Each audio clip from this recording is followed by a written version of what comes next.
2006. Randomly, I would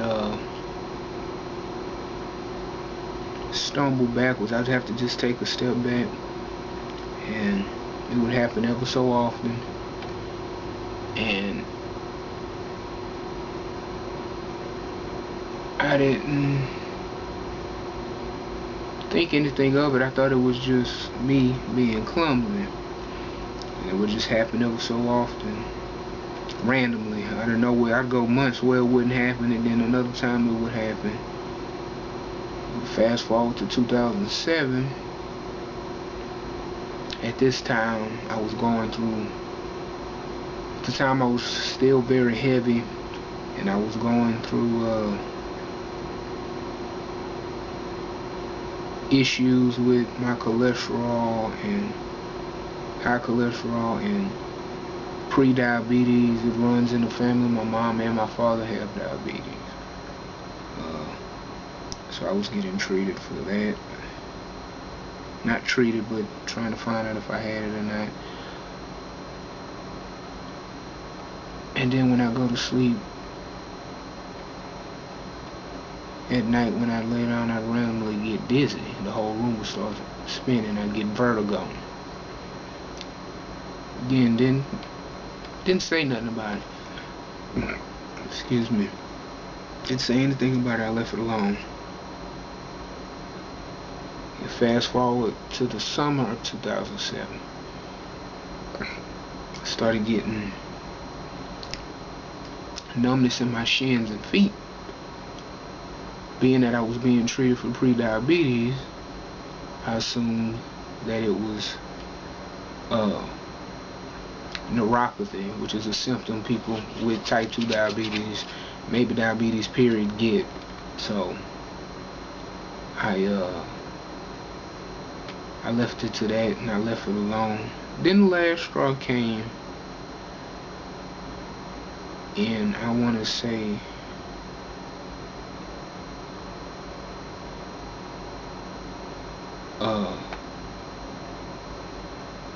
September or October 2007. I was sitting where I'm sitting right now in this chair, and I dropped my remote on the floor. You know, your natural reaction is to look down, and when I did that, mind you, I had the dizziness ever so often, but I had the constant numbness in my legs, which had went away and then came back. So when I looked down, it felt like something was pressing on my feet like a force. Just when I moved my neck down and pick it up, and it would go away every time I would do that, just the neck movement.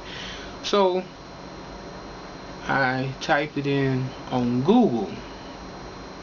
Bend head down, press on feet. I think that was exactly what I typed in. I got two things.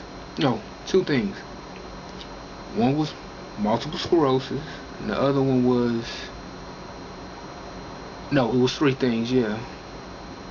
Multiple sclerosis, vitamin B12 deficiency, and a tapeworm. And I know I ain't had no tapeworm. I'm not eating garbage or anything, so I know it wasn't that. So I finally told my mom, and let me fast forward back though, because the doctor, I told the doctor about the vertigo, but he thought it probably was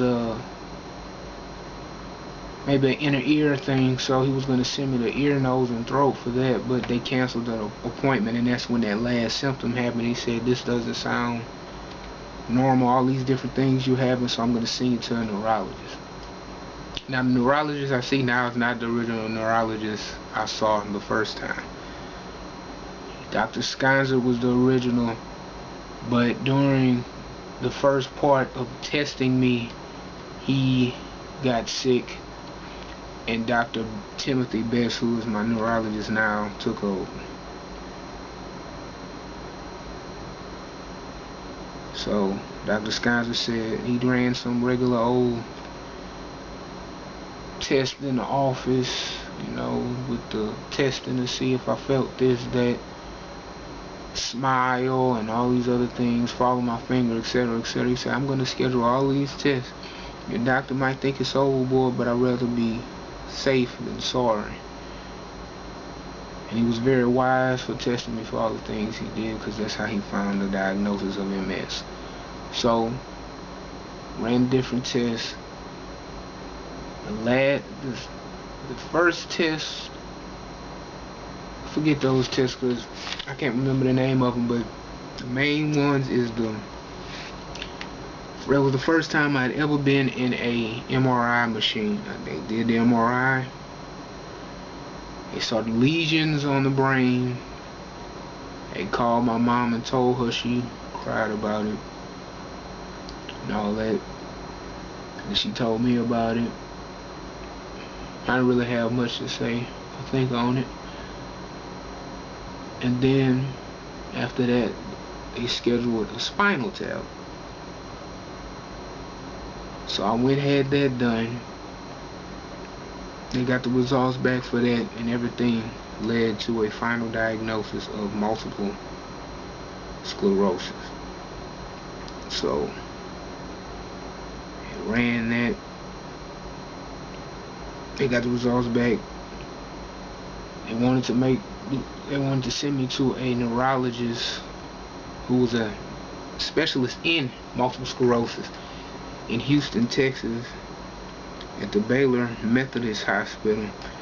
The doctor's name is Dr. Rivera. He's a really good neurologist out there who runs the MS clinic at that hospital. They ran a series of tests and looked over my MRIs, did a write-up, and in April of 2008 I got my final diagnosis that I did have what is referred to as relapsing remitting MS. Now, what is relapsing remitting MS? Relapsing remitting MS is when you have a point of remission where there is little to no symptoms.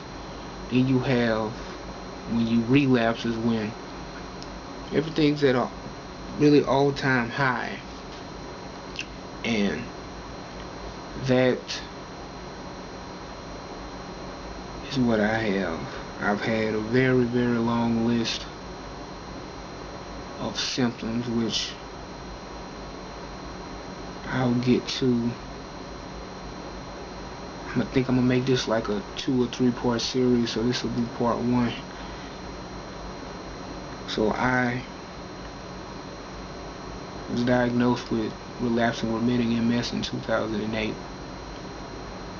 And here I sit 3 years later as I battle this disease every day.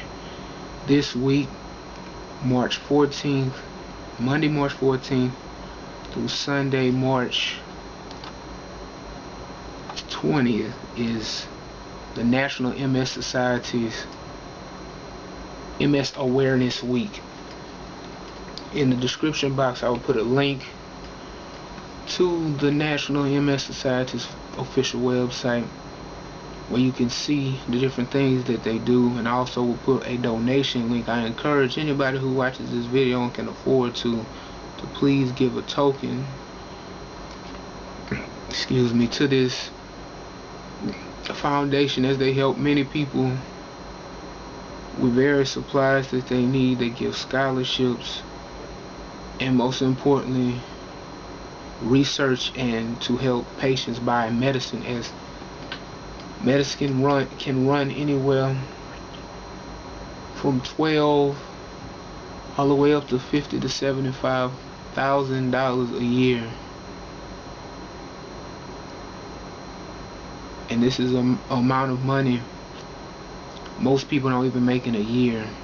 So if you can spare something, even if it's $5 something, I encourage you to donate. And also they have a page, which I will link to again in the description box, where you can get email signatures, Facebook and instant messenger icons, where you can raise awareness through your social networking programs and accounts.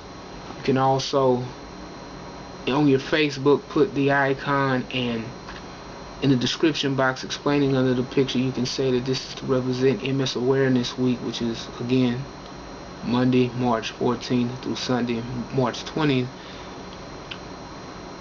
and explain to your friends on your list that this is for Multiple Sclerosis Awareness Week.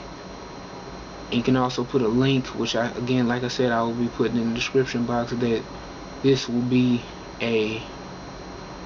this is where you can go to donate to help fund research, medicine, and various aids that the National MS Society provides free to many people who battle multiple sclerosis, such as I. And I encourage you to join me in this movement.